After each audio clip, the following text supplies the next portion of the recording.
দর্শক, আমি কোনো বিপদসীমার কথা বলবো না, কোনো বিপদসীমার রেখার কথা বলবো না। এখানে যে ভয়ানক যে পরিস্থিতি আমরা দেখতে পাচ্ছি, ফটিকছড়িবাসীর জন্য এটি একটি আতঙ্কের নাম।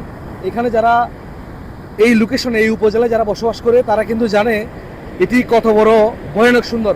এই সৌন্দর্যের বিষয়টা হয়তো আপনারা দেখতে পাচ্ছেন। এখানে আমরা দূর দূরান্ত থেকে অনেকে আসছেন, অনেকের সাথে আমরা কথা বলেছি। বেশি অংশে মানুষ কিন্তু সৌন্দর্য দেখার জন্য আসছেন। তবে এই সৌন্দর্যের পেছনে যে ভয়াবহতা লুকিয়ে আছে সেটি কিন্তু খুবই ভয়াবহ। চট্টগ্রামের ফটিকছড়ি উপজেলার সুন্দরপুর বাঁধের পাড় নামক একটি এরিয়া, সেই এরিয়ায় কিন্তু যখন বৃষ্টি হয় তখন কিন্তু পাহাড়ি যে ঢল নেমে আসে, সেই ঢলের কারণেই কিন্তু এখানে একটি ভয়ানক সৌন্দর্যের মোমেন্ট আমরা দেখতে পারি। প্রতি বছরই কিন্তু ফটিকছড়িতে ছোট বড় কোনো না কোনো বন্যার আমরা এখানে দেখি। এবারেই কিন্তু সর্ববৃহৎ যে 3 দিন ধরে, লাস্ট 3 দিন ধরে কিন্তু যে ভয়ানক কালবৈশাখী সেটা কিন্তু দেখা দিয়েছে।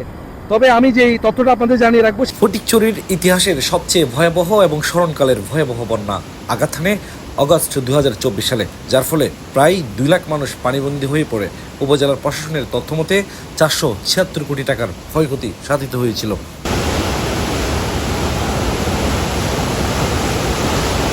বন্যার আগের কি কেন কেন ভয় লাগতেছে? পানি বাড়ি ঘরে উঠলে মানুষ খরা যাবে। কেমন বন্যা হয়েছিল?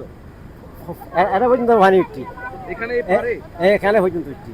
আচ্ছা আচ্ছা, বাড়ি ঘরে পানি উঠছিল? বাড়ি ঘরে সব উঠছে, আচ্ছা আচ্ছা।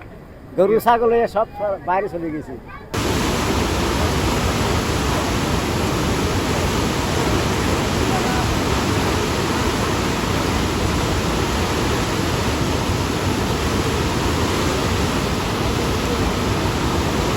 আমি আছি এখানে এই বন্যাগুলো দেখার জন্য। এটা সৌন্দর্য স্মৃতি।